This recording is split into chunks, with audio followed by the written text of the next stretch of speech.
The unseen fires of the Dag Farm. The Ottawa Valley sits along the border of Quebec and Ontario, a region defined by its dense woodlands, rolling farmlands, and the kind of isolation that feels absolute once the sun goes down. In the late 19th century, specifically in the year 1889, the township of Clarendon was a quiet agricultural community where reputation meant everything. It was a place where neighbors relied on one another for survival during the harsh Canadian winters, and where gossip traveled faster than the mail coach.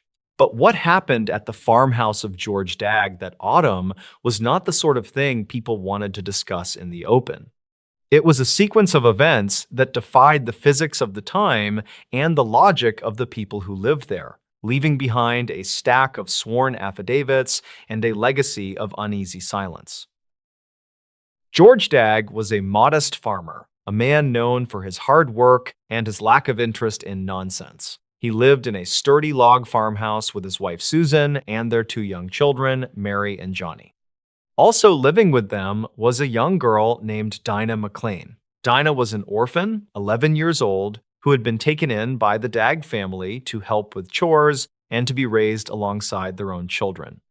It was a common arrangement at the time, functioning somewhere between adoption and servitude, though by all accounts, Dinah was treated well. The household was typical for the era, focused on the daily grind of preparing for the upcoming winter. There was no history of mental illness in the family, no prior reports of strange occurrences on the land, and no reason to suspect that their lives were about to be dismantled by something they could not see. The disturbance began on a Sunday morning, the 15th of September. It did not start with a crash or a scream, but with something far more irritating and confusing.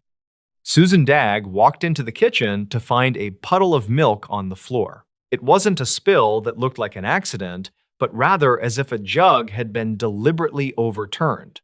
She cleaned it up, assuming one of the children had been careless and was afraid to admit it. But later that same day, she found a jar of pickles shattered in the pantry. The shards of glass were scattered in a way that suggested force, yet no one had been in the pantry. The family dismissed it as a draft or a shelf giving way, the kind of rationalization people make when they want life to remain normal. The following morning, the situation escalated from accidental breakages to something distinctly aggressive. As the family sat down for their midday meal, a smear of filth appeared on the wall. It was wet manure, fresh from the barnyard. Susan was horrified. She accused the children, who vehemently denied it. While she was scrubbing the wall, another glob of manure struck the window from the outside. George ran out to catch the prankster, convinced that a neighbor's child or a vagrant was messing with them. He circled the house, checked the bushes, and scanned the open fields. There was no one. The land was empty. When he returned inside, he found his wife standing in the center of the kitchen, pointing a shaking finger at the floor. While he was outside, a jug of water had lifted itself from the table and emptied its contents onto the floorboards before rolling to a stop. Over the next 48 hours, the farmhouse became a chaotic environment of flying objects and unexplainable messes. The Dagg family could barely eat or sleep. Stones from the driveway began to pelt the roof, creating a deafening rhythm that lasted for hours. These weren't small pebbles, but fist-sized rocks that would have required a strong arm to throw. George, now fearing for the physical safety of his family, enlisted the help of his neighbors. He assumed that if he had more eyes watching the property, they would catch the culprit. It was a logical plan for a problem that he still believed had a human origin. Several men from nearby farms arrived, armed with shotguns and lanterns, ready to catch a trespasser. Instead, they became witnesses to the impossible. One of the neighbors, a man named Arthur Smart, was standing in the kitchen when he saw a large stone crash through the window pane. The glass shattered inward, spraying across the table. Smart rushed to the broken window and looked out. The yard was clear. The angle of the throw suggested someone standing directly in front of the window, yet the space was vacant. As the men debated what they had seen, a second stone flew through the same broken pane, landing with a heavy thud near the stove. This stone was dry and warm, while the stones in the yard were damp from the morning frost. The men picked it up, passing it around, trying to find a wire or a string, anything that could explain how it had entered the room with such velocity. There was nothing. The psychological toll on Dinah, the young orphan, was becoming apparent. The phenomena seemed to center around her. When she entered a room, the activity spiked. Objects would fly off shelves as she passed, chairs would tip over as if pushed by an invisible hand when she sat down. The neighbors noticed this pattern quickly. In the superstitious climate of the 19th century, whispers began to circulate that the girl was doing it herself, perhaps through some sleight of hand or trickery. To test this theory, George and the neighbors conducted a series of rigorous experiments. They had Dinah sit in the center of the room, her hands visible on her lap, while observers stood in every corner. During one of these observations, a heavy iron pot lid spun off the stove and clattered across the floor, stopping at Dinah's feet. No one had been near the stove. Moments later, a wash basin filled with water flipped over on the washstand, soaking the floor. Dinah had not moved. Her face was pale, her eyes wide with fear. She was not enjoying the attention. She was terrified by it. The men who had come to expose a prankster were now forced to confront the reality that something else was happening, something that had no place in their understanding of the world. The local magistrate was notified not to file charges, but because the community simply didn't know who else to call when a house seemed to be under attack. The activity shifted gears again in early November, moving from kinetic energy to something far more dangerous: fire. It started with small scorch marks appearing on the wallpaper. Then, the curtains in the parlor ignited spontaneously. There was no spark, no match, and no open flame nearby. The fabric simply burst into fire. The family rushed to beat out the flames with rugs. No sooner had they extinguished one fire than another started in the bedroom upstairs. George Dagg found his bedsheets smoldering. The smell of smoke became a permanent fixture in the house. They began keeping buckets of water in every room, living in a constant state of high alert. The fires were peculiar. They didn't burn with the intensity of a normal fire initially. They seemed to start slowly, almost hesitantly, before flaring up. Witnesses described seeing a flash of light, like the strike of a match, but without the match itself. On one occasion, a piece of paper lying on the dining table curled up and blackened right in front of the local schoolteacher who had come to see the events for himself. He watched as the edges turned to ash and the center glowed orange, all while the paper remained completely isolated from any heat source. He later wrote a testimonial stating that he had gone to the Dagg farm, a skeptic, and left convinced that powers unknown to science were at work. Word of the Dagg haunting spread to the nearby towns and eventually reached the ears of Percy Woodcock, a well-known artist and something of an amateur investigator of the unexplained. Woodcock was an educated man, articulate and observant, and he decided to travel to Clarendon to document the case. He wasn't interested in rumors, he wanted empirical evidence. He arrived at the farm in mid-November, bringing with him a notepad and a healthy dose of critical thinking. He expected to find a hysterical family and a lot of natural explanations. What he found was a household under siege. Woodcock's arrival marked a turning point in the documentation of the case because he treated the investigation like a scientific inquiry. He interviewed the family members separately, cross-referencing their stories. He examined the broken windows, the scorch marks on the floor, and the trajectories of the thrown stones. He quickly realized that the sheer volume of incidents made fraud unlikely. There were simply too many events happening too quickly, often in different rooms simultaneously. One afternoon, while Woodcock was sketching in the parlor, he witnessed a large, jagged rock float through the air. It didn't fly as if thrown, it drifted, hovering for a moment before dropping vertically onto the floor. It was a movement that defied gravity and momentum. The most chilling aspect of the haunting, however, was not the fires or the stones, but the voice. It began as a guttural sound emanating from the empty air in the woodshed.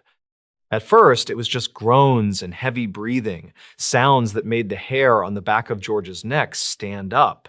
But soon, the sounds formed into words. The voice was deep, raspy, and distinctly masculine. It didn't sound like anyone in the family, and it certainly didn't sound like the 11-year-old Dinah. It would shout obscenities, hurl insults at the neighbors, and make crude jokes. The source of the voice was impossible to pinpoint. It seemed to come from the walls, the floor, or the thin air itself. Woodcock, demonstrating a remarkable amount of courage, decided to engage the voice in conversation. He went into the woodshed, the epicenter of the vocal phenomena, and asked who it was. The voice responded with a stream of profanity. Woodcock persisted, asking questions about why it was there and what it wanted. The entity, if that's what it was, seemed intelligent. It knew the names of the neighbors. It knew secrets about the townspeople that Dinah could not possibly have known. It mocked their clothes, their habits, and their fears. It was a psychological violation that terrified the community more than the fires ever did. A fire you could put out with water. A disembodied voice knowing your darkest secrets was a different kind of threat. The interactions with the voice became a bizarre spectacle. People would crowd into the shed, listening as the empty air debated with them. One specific incident involved a skeptic who accused the voice of being a ventriloquist's trick. The voice laughed, a dry, mirthless sound, and told the man to check his pockets. The man reached into his coat and pulled out a handful of silver coins he had verified were there minutes before, only to find them bent and twisted as if crushed by a vice. He dropped the coins and fled the property, refusing to return. The physical strength required to bend silver coins with bare hands was immense. For an invisible force to do it inside a man's pocket was incomprehensible. As the weeks dragged on, the phenomena began to take a toll on Dinah's health. She was exhausted, pale, and losing weight. The family debated sending her away, thinking that perhaps her departure would end the torment, but they were also protective of her. They knew that if they sent her to an orphanage or another home, the curse might follow her, or worse, she would be treated as a pariah. They chose to keep her, enduring the chaos together. It was a testament to the family's loyalty, even as their house was being dismantled piece by piece. The windows were boarded up because they had all been smashed. The furniture was scarred from burns and impacts. The farmhouse, once a symbol of stability, looked like a war zone. One evening, the voice changed its tone. It stopped swearing and began to sing. It wasn't a crude barroom song, but a hymn. The transition was jarring. The deep, raspy voice belted out religious verses with perfect pitch, resonating through the wooden structure of the shed. Woodcock listened, mesmerized. He asked the voice why it was singing. The response was cryptic, something about time running out. The entity claimed it was not a devil, but a wandering spirit that had been wronged. This shift from aggression to melancholy confused the witnesses. It made the entity seem less like a monster and more like a tragedy, though the family remained too terrified to feel much sympathy. Woodcock decided to try a final experiment. He wrote a message on a piece of paper, sealed it in an envelope, and placed it on a high shelf in the shed where no one could reach it without a ladder. He asked the voice to read what was inside. For several minutes, there was silence. Then, the voice spoke the words Woodcock had written, verbatim. It was a phrase about truth and light. Woodcock retrieved the envelope. It was still sealed. There were no hidden mirrors, no accomplices. He was the only one who knew what was on that paper. This confirmation of clairvoyance or remote viewing cemented his belief that the phenomenon was genuine and external to the little girl. The climax of the haunting occurred in late November. The house began to shake violently, as if an earthquake were localized entirely under the foundation. Crockery rattled off the shelves, pictures swung wildly on the walls, and the family huddled together in the center of the kitchen, praying. The noise was deafening, a mixture of banging, scratching, and that deep, resonant laughter. It felt like a finale. The energy in the house was electric, the hair on their arms stood up, and the air felt thick and charged, like the atmosphere before a lightning strike. Then, as abruptly as it had begun, the shaking stopped. The silence that followed was heavy and ringing. In the days that followed, the activity decreased rapidly. The fires stopped, the stones ceased to fly, the voice, once a constant tormentor, became a whisper, then faded into nothingness. By December, the Dag farm was quiet. The snow had come, blanketing the scorched earth and the broken glass. The family waited for the next shoe to drop, for the next fire to start, but it never did. The entity, or whatever force had occupied their home for 3 months, had simply moved on or dissipated. The abrupt ending was almost as unsettling as the haunting itself. There was no exorcism, no grand banishing ritual, just a sudden withdrawal of the energy that had plagued them. The aftermath of the Dag mystery was a quiet retreat into normalcy. George Dag repaired the windows and repapered the scorched walls. He didn't like to talk about what had happened. He wanted his farm to be known for its crops, not its ghost. Dinah McLean grew up, eventually married, and moved away. She rarely spoke of the events of 1889, and when she did, it was with a sense of detachment, as if she were describing a bad dream she had once had.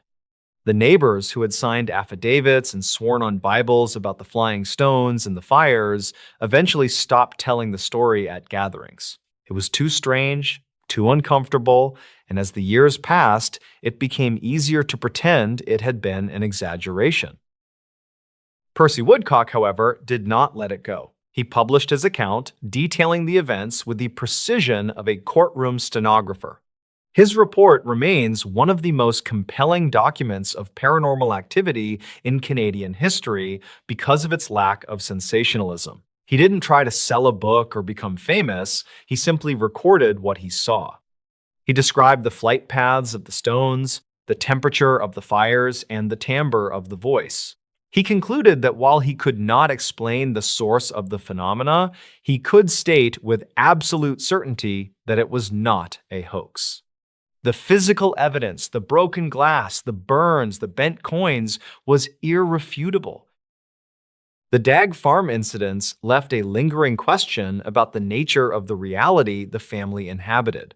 The phenomena had been witnessed by dozens of people, from uneducated farmhands to skeptical magistrates and artists. They had all seen the same things. They had all felt the same fear. Yet, without a body to bury or a criminal to jail, the event slipped into the gray area of history. It became a story told to frighten children, stripped of its nuance and its terror. Looking back at the records, the most disturbing element is the senselessness of it all. There was no clear motive. The entity didn't seem to want anything specific other than to cause chaos. It broke things, it burned things, it shouted abuse, and then it left. It was a raw, elemental outburst of energy that targeted a mundane family in a mundane house. It suggests that the barrier between the normal world and the inexplicable is thinner than we like to admit, and that it can be breached not by a ritual or a dark deed, but simply by bad luck. Today, the location of the Dag farm is quiet. The original log house is gone, replaced by time and modern development. The fields are still there, yielding their harvest as they did in 1889. But in the local archives, the sworn testimonies remain. They are yellowed and brittle, covered in the looping script of the 19th century. They tell the story of a winter when the laws of nature were suspended for a quiet family in the Ottawa Valley, and they stand as a permanent, uncomfortable reminder that we do not always understand the houses we live in or the air we breathe. The fires are out, but the history of the heat remains. The mystery of the McDonald farm fires. In the winter of 1922, the rural landscape of Antigonish County in Nova Scotia was defined by its isolation. The region was composed of scattered farming communities where neighbors relied on one another for survival against the harsh Canadian elements. One of these communities was Caledonia Mills, a place where news traveled slowly and folklore often held as much weight as written law. It was here, on a remote farmstead owned by Alexander MacDonald, that a series of events unfolded which would baffle local authorities, terrify the residents, and eventually draw the attention of international researchers. The incidents did not begin with a grand spectacle, but started quietly, almost imperceptibly, within the walls of the MacDonald family home. The household consisted of Alexander MacDonald, a man in his 70s who was well regarded in the community for his stoic nature and hard work. Living with him was his wife, whose name appears less frequently in the records, but who shared the burden of managing the farm, and their adopted daughter, Mary Ellen. Mary Ellen was 15 years old at the time the disturbances began. She had been with the MacDonalds for several years, having been taken in to help with chores and to provide companionship for the aging couple. By all accounts, life on the farm was routine and uneventful, dictated by the rising and setting of the sun and the demands of the livestock. There was no history of trouble at the property, no previous reports of vandalism, and no known enemies who would wish the family harm. The peace of the farm was shattered on the evening of the 14th of January, 1922. The family had settled in for the night, the wood stove providing the only source of heat against the bitter cold outside. According to later testimony given by Alexander, the first sign that something was wrong was a sudden, inexplicable sound from the attic. It was described not as the settling of old timber or the scratching of rodents, but as a heavy, deliberate thudding, as if someone were walking across the floorboards above them. Alexander went to investigate, carrying a lantern up the narrow stairs. The attic was used for storage and was filled with the usual assortment of farm equipment and old furniture. Upon inspection, he found nothing out of place. There were no footprints in the dust other than his own, and the windows were latched tight from the inside. He returned downstairs, assuming the wind had caused a loose board to rattle. 2 days later, on January 16, the phenomena escalated from auditory disturbances to physical manifestations. The family was in the kitchen preparing the evening meal when they noticed smoke curling up from a corner of the room. Alexander rushed over to find a piece of wallpaper smoldering. There was no nearby heat source. The stove was on the other side of the room, and no lamps were lit in that specific corner. He patted the fire out with a damp cloth, bewildered by how it could have started. Before the family could process what had happened, Mary Ellen cried out from the parlor. Another fire had started there, this time consuming a cushion on the sofa. The fire was extinguished quickly, but the atmosphere in the house shifted immediately from confusion to fear. Over the next few days, the frequency of the fires increased dramatically. The MacDonalds found themselves living in a state of siege, unable to sleep or leave the house unguarded. Fires would erupt in impossible locations. Wet towels hanging on a rack would suddenly burst into flames. Curtains would ignite while family members were standing just a few feet away. In one instance, Alexander reported checking a pile of firewood that had been brought in from the snow. The wood was damp and cold, yet moments later, tongues of blue flame were seen dancing along the bark. When he threw water on it, the fire hissed and went out, but the wood itself showed no deep charring, as if the fire was consuming a fuel source that wasn't there. The community of Caledonia Mills was close-knit, and word of the troubles at the MacDonald farm spread quickly. Neighbors initially suspected that perhaps the old man was becoming careless with his pipe or that the chimney was faulty. A group of local men, including a neighbor named Dan McGillivray, decided to visit the farm to offer assistance and, privately, to see if they could determine the cause of the fires. They arrived expecting to find a rational explanation, perhaps a cracked flue or a hidden draft. What they witnessed left them as shaken as the family. During their visit, while everyone was gathered in the main room discussing the situation, a fire broke out in an upstairs bedroom. The men rushed up to put it out. No sooner had they returned downstairs than smoke was spotted coming from the cellar. The nature of the fires defied standard physics, according to the witnesses. They were often described as having a low temperature initially, allowing fabrics to be handled even while they were burning before suddenly intensifying. The flames were sometimes blue or pale yellow, distinct from the orange glow of a wood fire. One witness, a skeptical farmer from a neighboring property, watched as a rug in the center of an empty room began to smoke. He testified later that he had been watching the doorway and knew for a fact that no one had entered or thrown a match. The rug simply began to burn from the center outward. The psychological impact on the McDonalds was profound. They stopped undressing for bed, sleeping in their winter coats with buckets of water placed strategically around the house, terrified that they would burn to death in their sleep. As the fires continued, other phenomena began to manifest. Livestock in the barn were found in states of distress. Cows were found loose from their stalls, their ropes untied with complex knots that would be difficult for an animal to manipulate. On one occasion, the family found all the cattle moved to different stalls, a task that would take a single man nearly an hour to accomplish, yet it had seemingly happened in the span of a few minutes. Objects inside the house began to move on their own. Plates were swept off the table by unseen hands. A heavy churn was overturned in the pantry while the family was in the adjacent room. The escalating activity suggested a level of intelligence or intent focused on disrupting the daily life of the household. The situation became untenable, and Alexander MacDonald felt he had no choice but to involve the authorities. He contacted the local police, and eventually the case reached the ears of Detective Peleg Carroll. Carroll was a seasoned officer, experienced in dealing with theft and arson. He arrived at the MacDonald farm, determined to catch the culprit. His working theory was that someone in the family, or a malicious neighbor, was setting the fires to drive Alexander off his land.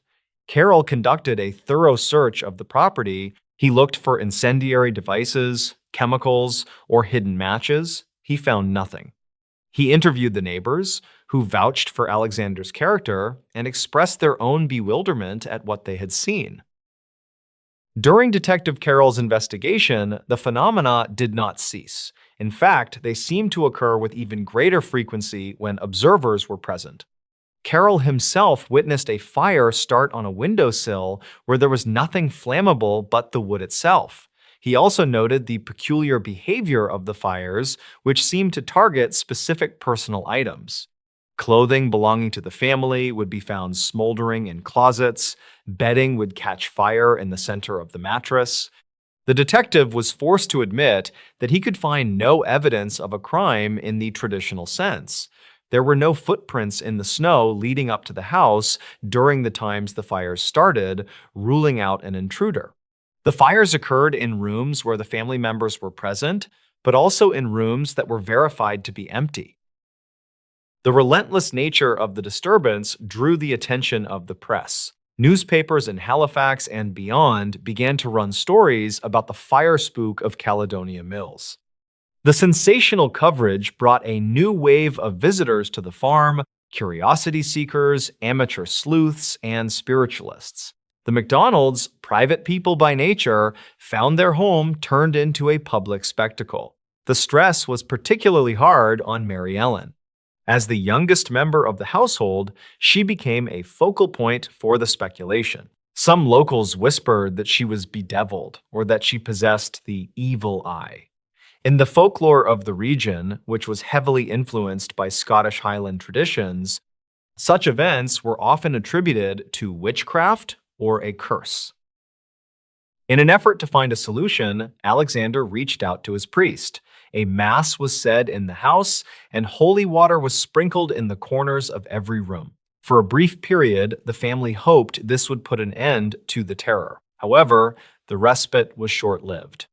A few days after the blessing, a fire broke out in the parlor with such intensity that it scorched the ceiling before it could be extinguished. This failure of religious intervention deepened the dread in the community. If neither the police nor the church could stop the fires, the residents felt they were dealing with something completely outside the bounds of their understanding. The fear was palpable, leading some neighbors to avoid the road that passed by the McDonald farm after dark. It was at this point that Dr. Walter Franklin Prince entered the narrative. Prince was a research officer for the American Society for Psychical Research. He was a man of science, known for debunking fraudulent mediums and exposing hoaxes. He heard about the Caledonia Mills case and was intrigued by the sheer volume of witness testimony corroborating the events. He traveled to Nova Scotia to conduct an independent investigation. Prince arrived at the farm with a critical eye, prepared to find a rational explanation involving phosphorus or sleight of hand. He interviewed the family separately, cross-referencing their stories to look for inconsistencies. He also spent days staying at the house, observing the family's routine. Dr. Prince's investigation focused heavily on the timeline of the fires and the location of the family members when they occurred. He created detailed charts of the house, marking where each fire had started. He noted that the majority of the incidents happened during the day or early evening, rarely late at night when the family was asleep. This pattern suggested a connection to the conscious activities of the household. He also observed Mary Ellen closely. In his notes, he described her as a quiet, somewhat timid girl who seemed genuinely terrified by what was happening. However, he also noted that she was often the first to discover the fires or was present in the room when they broke out. One of the most disturbing incidents recorded by Prince involved the physical assault of the family members. Mary Ellen claimed that she had been slapped by an unseen hand while walking down the hallway. On another occasion, she reported that her arm had been gripped tightly, leaving red marks that were visible to the investigators. Alexander McDonald also reported being pushed or shoved while working in the barn. These physical interactions added a layer of aggression to the haunting that had not been present in the early stages. It wasn't just about the fires anymore, it felt like a personal attack. The psychological strain on Mary Ellen was evident. She became withdrawn and jumpy, reacting to every creak of the floorboards. Dr. Prince eventually formulated a theory that aligned with the emerging parapsychological concepts of the time. He did not believe the house was haunted by the spirit of a deceased person. Instead, he suspected that Mary Ellen was the unconscious agent of the phenomena. He proposed that she was a poltergeist agent, a term used to describe an individual, usually an adolescent, whose repressed emotions or psychological stress manifested as physical energy. In Prince's view, Mary Ellen was not starting the fires with matches, but was causing them through some unknown psychokinetic mechanism. This theory was radical and difficult for the local community to grasp. To them, the choice was binary. Either she was setting the fires deliberately, or it was the work of the devil. Despite Prince's scientific approach, he could not offer a cure. He could only observe and document. He conducted experiments where he controlled the environment, removing all matches from the house and keeping Mary Ellen under constant supervision. Even under these controlled conditions, anomalies continued to occur. Small objects would be displaced, and the smell of smoke would drift through the hallways without a discernible source. Prince left the farm with a voluminous file of notes, but no solution for the McDonalds. His report would become a classic text in the study of poltergeist phenomena, but it offered little comfort to the family living in the freezing Nova Scotia winter with a house that seemed to want to consume them. The climax of the events came in late February. The family had exhausted themselves fighting the fires. The house was scarred with burn marks on the floors, walls, and furniture. They were living in a shell of a home, huddled in the kitchen for safety. The final straw was a fire that started in the middle of the night, igniting the bedding in the room where Alexander and his wife slept. They woke to the smell of burning wool and barely managed to smother the flames before they spread to the mattress. The realization that they could have been burned alive in their sleep broke their resolve. They could no longer stay in the house. Alexander MacDonald made the difficult decision to abandon the farm. It was a devastating choice. The farm was his livelihood, his legacy, and his only asset.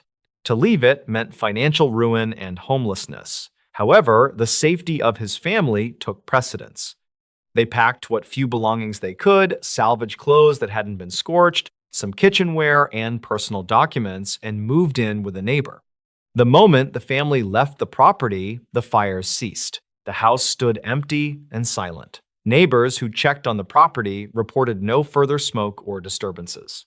The phenomena appeared to be inextricably linked to the presence of the family and specifically to Mary Ellen. The aftermath of the Caledonia Mills haunting was a slow tragedy for the MacDonald family. They were effectively refugees in their own community. While some neighbors were sympathetic, others remained suspicious. The stigma of the events followed them. Mary Ellen, in particular, bore the brunt of the social fallout. In the eyes of many, she was the cause of the trouble, whether she intended it or not. The concept of unconscious psychokinesis was not widely understood or accepted. To the farmers of Antigonish County, she was simply the girl who brought fire. She was eventually placed in a different home, separated from the MacDonalds, in hopes that a change of environment would stop the phenomena. Reports suggest that the disturbances did not follow her to her new residence, lending credence to the idea that the specific combination of the environment at the farm and her presence had been the catalyst. The MacDonald farmhouse itself became a local landmark of fear. For years, it stood abandoned, deteriorating under the weight of the snow and the neglect. Local children would dare each other to run up to the porch, but few ventured inside. The windows, dark and empty, seemed to watch the road. Stories persisted that on certain nights, a phantom glow could be seen in the upper windows, a memory of the fires that had driven the owners away. The farm was never re-inhabited by the MacDonalds. Alexander died some years later, never having returned to the home he had built.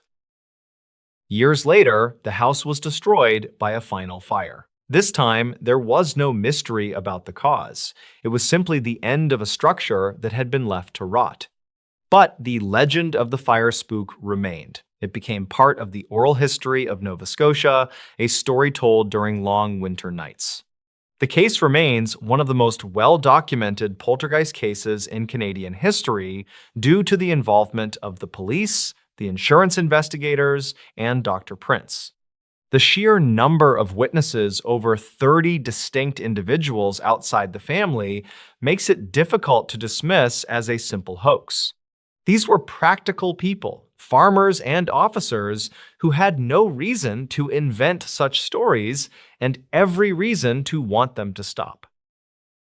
One detail that often gets overlooked in the summaries of the case is the specific nature of the blue flames reported by Alexander.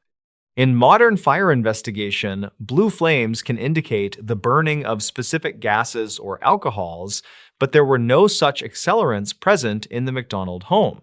The blue flame remains one of the most scientifically puzzling aspects of the case. It suggests a combustion process that does not align with burning wood or cotton.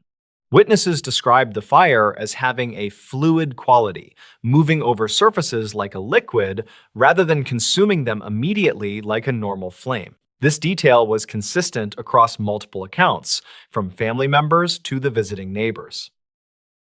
Another unresolved element is the missing time or confusion reported by Mary Ellen during the height of the activity. Dr. Prince noted that she often seemed dazed or in a trance-like state during the fires. She would stare blankly at the flames until someone shouted her name. At the time, this was interpreted as shock or fear. However, in retrospect, researchers have drawn parallels to other cases where the focal agent experiences a dissociation of consciousness. It raises the question of whether Mary Ellen was aware of what was happening on some level, or if she was a passenger in her own body, witnessing the destruction along with everyone else. The question of agency remains the central mystery. If Mary Ellen was unconsciously projecting this energy, what triggered it? Life on the farm was hard, but there were no reports of abuse or extreme trauma prior to the events. Was it the isolation, the pressure of her role in the household? Or was there something about the land itself combined with her presence that created a perfect storm? There are local legends in the area regarding the displacement of older settlements and the history of the land before the McDonalds arrived, but no direct correlation was ever proven. The hauntings seemed to exist in a vacuum, a sudden explosion of chaotic energy that burned itself out only when the family unit was dissolved. In the decades that followed, parapsychology moved on to other famous cases, but the Caledonia Mills incident remains unique for its intensity and the physical danger it posed.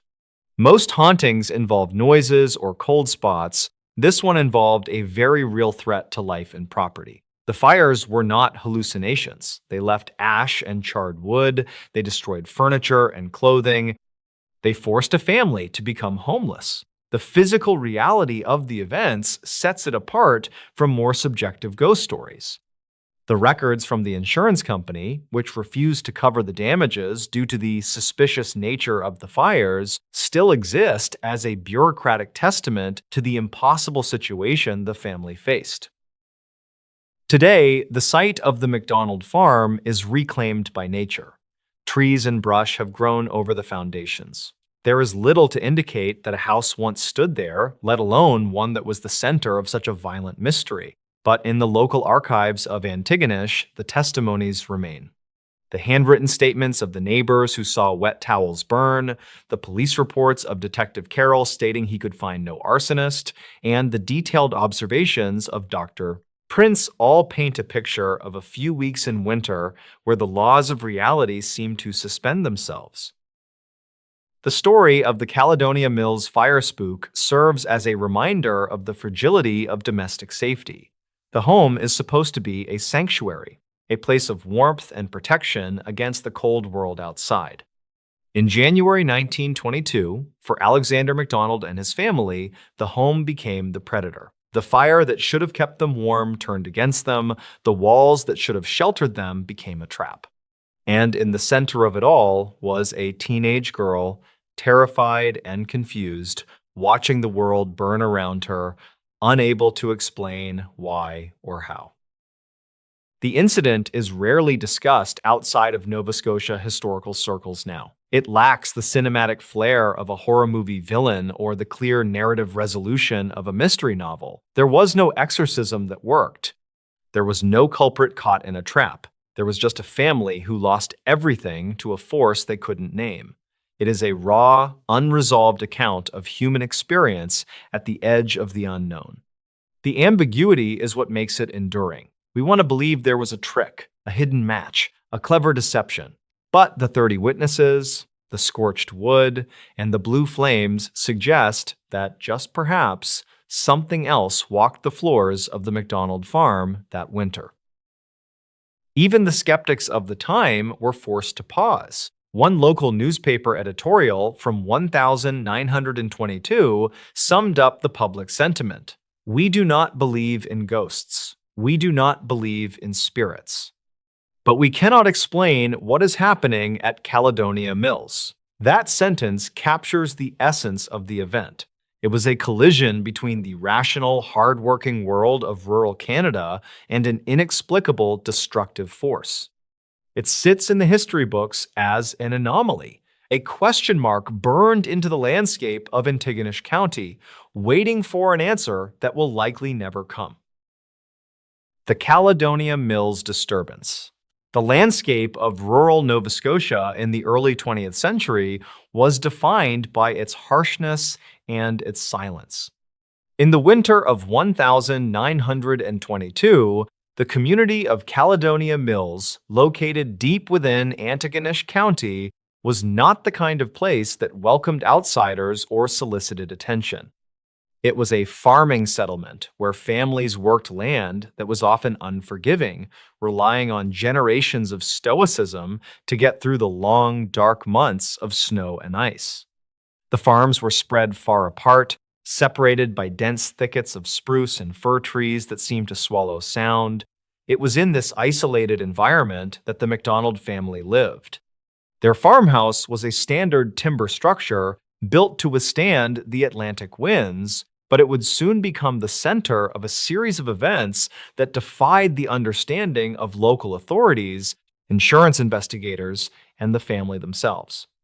The events would eventually force them from their home, leaving the property to rot back into the earth, but for a few weeks in January, the house became the focal point of a terrifying and unexplained siege. Alexander MacDonald was the head of the household, a man respected in the community for his hard work and his no-nonsense approach to life. He lived there with his wife and their adopted daughter, Mary Ellen, who was 15 years old at the time. There was nothing remarkable about the family dynamic on the surface. They were typical of the region, hardworking, religious, and quiet. They attended Mass, they tended their livestock, and they kept to themselves.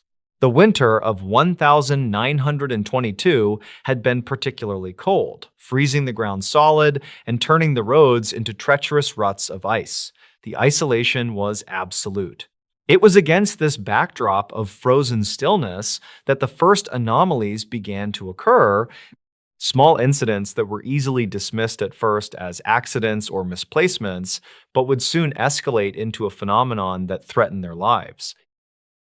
The initial activity was subtle, almost indistinguishable from the normal creaks and settling of an old wooden house in winter. Alexander began to notice that objects in the house were not where he had left them. Tools would migrate from the barn to the kitchen, utensils would disappear from the table and reappear in the hallway. At first, he blamed his own memory or perhaps the clumsiness of the others, but the movement of objects soon became too deliberate to ignore. Heavy furniture, pieces that required significant effort to lift, would be found shifted inches from their original positions. Doors that had been securely latched would be found swinging wide open, letting the biting cold air fill the heated rooms. There was a sense of unease growing in the household, a feeling that they were not alone in the space, but there was no visual evidence of an intruder. The snow around the house remained unbroken by footprints, save for their own paths to the barn and the well. The situation escalated dramatically in mid-January. The family was sitting down for their evening meal when they heard a loud thud from the upper floor. It sounded as though a heavy sack of grain had been dropped directly onto the floorboards above their heads. Alexander went upstairs to investigate, carrying a kerosene lamp to light the way. The upper floor was empty. There was nothing out of place, no fallen objects, and no sign of anyone hiding in the shadows. He checked the windows. They were all painted shut with frost and age. Confused, he returned downstairs, but before he could sit, the sound repeated, this time from the parlor. It was the sound of a heavy, dull impact. The family began to realize that the house itself was turning against them. The atmosphere in the rooms changed, becoming heavy and charged with static, a sensation that often precedes a thunderstorm, yet it was the dead of winter. The phenomenon then shifted from auditory disturbances to something far more dangerous: fire. It began with small, inexplicable ignitions. A piece of wallpaper in the hallway would suddenly begin to smolder and curl, smoke drifting up toward the ceiling. There was no source of heat nearby, no stove, no lamp, no wiring. Alexander would rush to pat it out with his hands or a damp cloth. Minutes later, a curtain in a different room would catch fire. These were not roaring blazes initially, but small, localized combustions that seemed to target flammable materials within the home. The family was forced into a state of constant vigilance. They could not sleep. They had to patrol their own home in shifts, buckets of water at the ready, watching the walls for the telltale wisp of gray smoke that signaled the start of another outbreak. News of the trouble at the McDonald farm began to leak out to the surrounding community, despite the family's desire for privacy. Neighbors who stopped by to offer help or check on the livestock were witnesses to the chaos.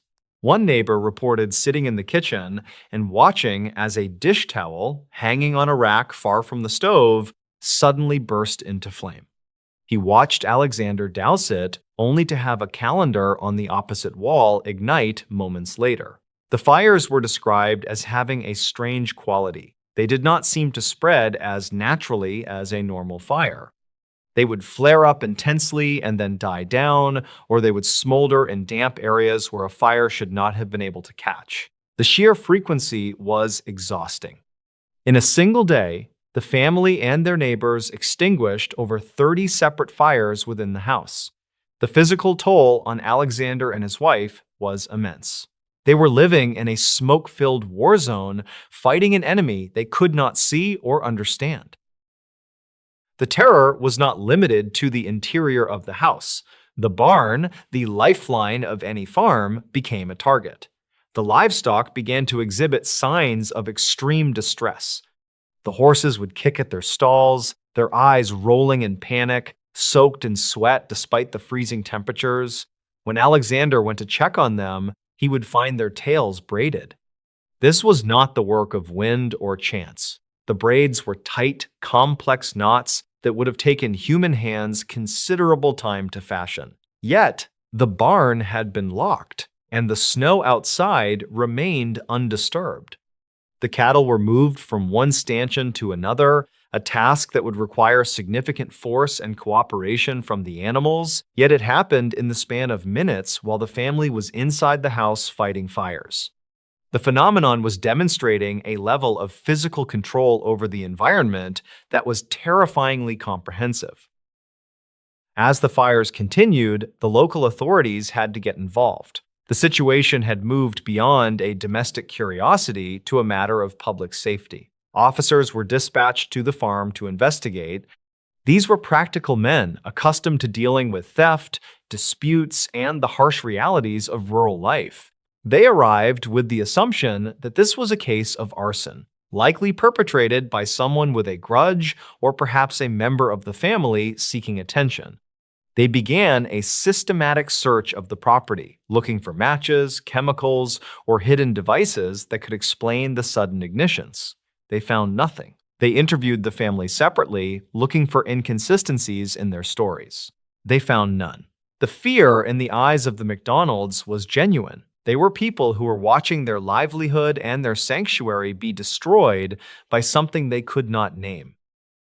The investigators themselves became witnesses. During their stakeout of the property, officers observed the phenomena firsthand. One report details an officer standing guard in the kitchen, watching the room with a hawk's eye to catch the arsonist in the act. While he stood there with the entire family in his field of view, a fire erupted on the wall behind him. He spun around to see the wallpaper blistering and blackening. There was no one near it. The fire was put out and the wall was examined. It was cold to the touch surrounding the burn mark. There was no chemical smell, no residue of oil or gasoline.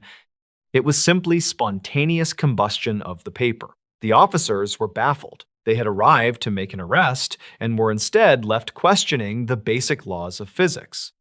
The reports they filed were filled with hesitant language, a struggle to describe events that professional law enforcement training had not prepared them for.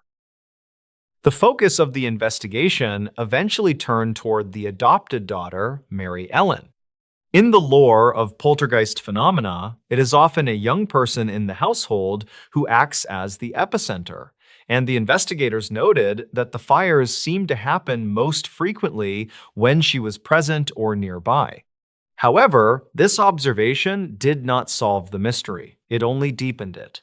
Even if she was the focus, the mechanics of the fires remained impossible. She was observed closely, often seated in the center of a room with her hands visible, and yet fires would start in the corners of the ceiling or in adjacent rooms. If she was causing them, she was doing so without physical contact and without any incendiary devices. The suggestion that she was responsible was floated, but the lack of evidence for how times she was doing it left the case in a state of limbo. She was not a magician, she was a farm girl with no history of pyromania or technical knowledge of delayed ignition. The psychological impact on the community was profound. The McDonald farm became a place to be avoided. The road leading to the property was shunned by locals who feared that whatever was happening there might follow them home. The darkness of the winter nights seemed to press closer to the houses in Caledonia Mills. People began to lock their doors earlier, lighting extra lamps and gathering their families close. The story of the fire spook, as it came to be called, spread throughout the province. It was covered in regional newspapers, which treated it with a mix of sensationalism and genuine alarm. Reporters who ventured to the site described a family on the brink of collapse. Alexander MacDonald, once a sturdy and confident farmer, was reduced to a shell of a man, his face gaunt from lack of sleep, his hands blackened with soot, his eyes darting to every shadow. The climax of the events came when the family could simply no longer sustain the defense of their home. The fires had become too frequent, the activity too aggressive, the house was scorched and water damaged, smelling of wet ash and fear. They made the difficult decision to abandon the property. This was not a decision made lightly. To leave the farm was to leave their livelihood, their history, and their stability. They packed what they could salvage and moved out, seeking refuge with neighbors and relatives. The house stood empty, a dark monument to the unexplained. Interestingly, once the family vacated, the intense activity within the house ceased. The fires stopped starting on their own. The sounds of heavy footsteps and crashing objects faded into the silence of the abandoned structure. It was as if the energy required the presence of the family to manifest. However, the aftermath was not a clean break. The investigation continued in a desultory fashion. Mary Ellen was eventually taken into the care of authorities and later placed in an asylum, a common and tragic solution for the time when society faced behaviors or phenomena it could not explain. She was subjected to the scrutiny of doctors and alienists who sought to find a medical or psychological reason for the events. They probed her mind, looking for hysteria or malice. While they could label her, they could never explain the physical evidence left behind at the farm. The braided tails, the burns in high corners, the moved furniture that weighed hundreds of pounds. The official explanation drifted toward a vague consensus of mischief, but the label felt hollow to anyone who had actually stood in that kitchen and watched the walls catch fire.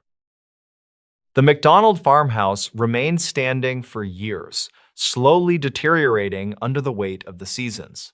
It became a local landmark of fear, a place where teenagers would dare each other to go, but few lingered. The stories of what happened there were passed down through the generations in Antigonish County. It wasn't a story of a ghost in a white sheet. It was a story of a raw, destructive force that dismantled a family's life piece by piece. The lack of a clear resolution, no fraud exposed, no natural cause identified, left a scar on the local psyche. It was a reminder that the safety of a home is an illusion, that the walls we build to keep the weather out cannot protect us from forces that seem to originate from within the very air we breathe. Researchers who have looked back at the case in later decades have often compared it to other famous poltergeist cases, noting the similarities in the rain of stones, the water manipulation, and the fires. The Caledonia Mills case stands out, however, for its rural intensity. There were no city lights to dilute the darkness, no nearby police station for quick response. The family was alone with the phenomenon in a way that modern urban victims are not. The isolation amplified the terror. When the fires started, there was no fire department to call. It was just Alexander and his bucket of water against an entity that could ignite the wood as fast as he could douse it. The survival aspect of the case is often overlooked. The family managed to survive weeks of a siege that could have easily resulted in the house burning down around them while they slept. The skepticism that usually accompanies such stories was present, of course. People in distant towns called it a hoax. They claimed Alexander did it for insurance, though he lost his home and gained nothing. They claimed Mary Ellen did it for attention, though she ended up institutionalized and outcast. These explanations, while comforting to the rational mind, failed to account for the testimony of the police officers. These were men who had no reason to lie, no reason to ruin their own reputations by filing reports about ghost fires. Their accounts remain the most disturbing element of the historical record. They provided a verified, third-party confirmation that something impossible was occurring. They did not find wires, they did not find chemical accelerants. They found a house that was attacking its inhabitants. One particular incident that stands out in the archival records involved a specific inspection by a detective from Halifax. He had arrived with the intent of exposing the fraud. He was a man of science and law, cynical by nature. He spent a night in the house, sitting in the parlor with a clear view of the hallway. He later recounted that while he was watching the empty stairs, he heard the distinct sound of someone walking down them. The tread was heavy, the wood creaking under the weight.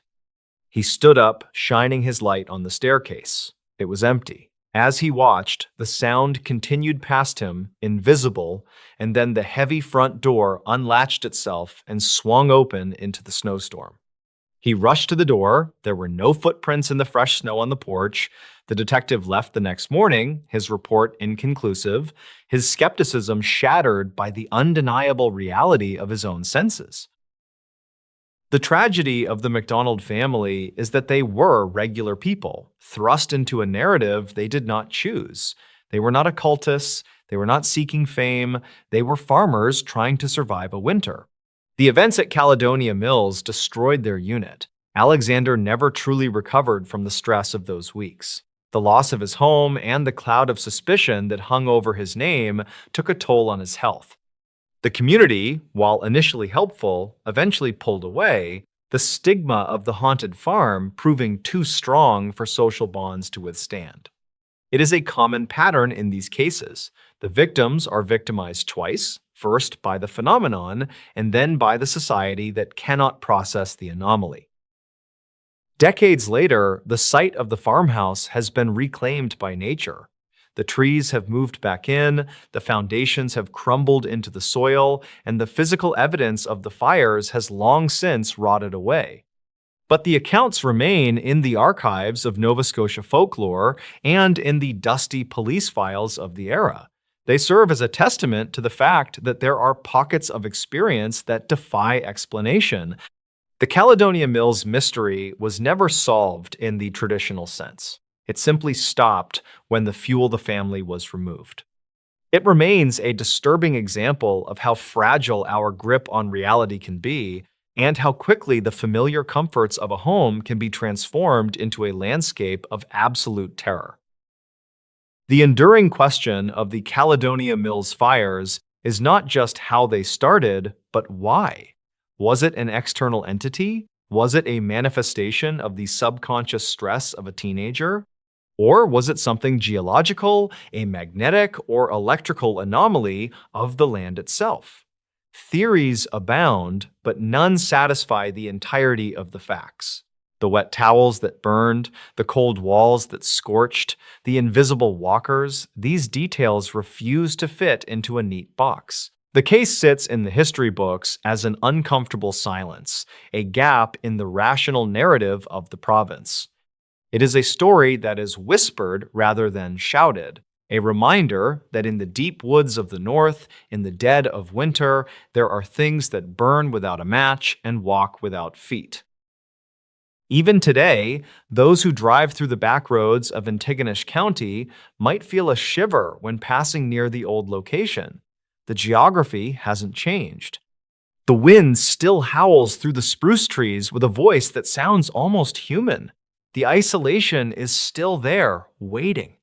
For the McDonalds, that isolation turned into a prison.